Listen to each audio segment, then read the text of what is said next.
মেশিনটার দ্বিতীয় কাজ হলো স্যান্ড স্টেবিলাইজেশন। এমন অনেক শুষ্ক গাছ আছে যাদের খুব কম জলের প্রয়োজন হয় এবং এই ধরনের গাছ মরু এলাকায় চাষ করা অনেক সহজ হয়ে থাকে।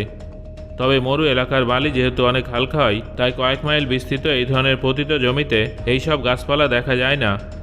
এই পরিস্থিতিতে জুমাং 301 মেশিন মাটিতে গর্ত করে ধানের ভুসি দেয় এবং এমন একটা কেমিক্যাল দেয় যার সাহায্যে বালি ক্রমশ শিথিল হয়ে যায় এবং ধীরে ধীরে সেটা মাটিতে পরিবর্তিত হয়ে যায়।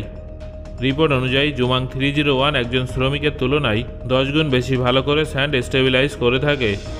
এছাড়াও এর তৃতীয় কাজ হলো স্যান্ড গ্রিড উইপিং, অর্থাৎ এই ধরনের চৌকো আকৃতির জাল তৈরি করা। এর ফলে মরু এলাকায় যখন তীব্র গতিতে বালু ঝড়ায় তখন সেই ঝড় বালিকে নিজের সঙ্গে উড়িয়ে নিয়ে যেতে পারে না। গাছের আশেপাশে এই ধরনের স্ট্রাকচার তৈরি করার ফলে গাছগুলো সুরক্ষিত থাকে। 2024 সালের এপ্রিল মাসে জুমাং 301 মেশিনটাকে প্রকাশ্যে আনার সময় চীনা অথরিটি কুবুকি ডেজার্টে একটা ফিল্ড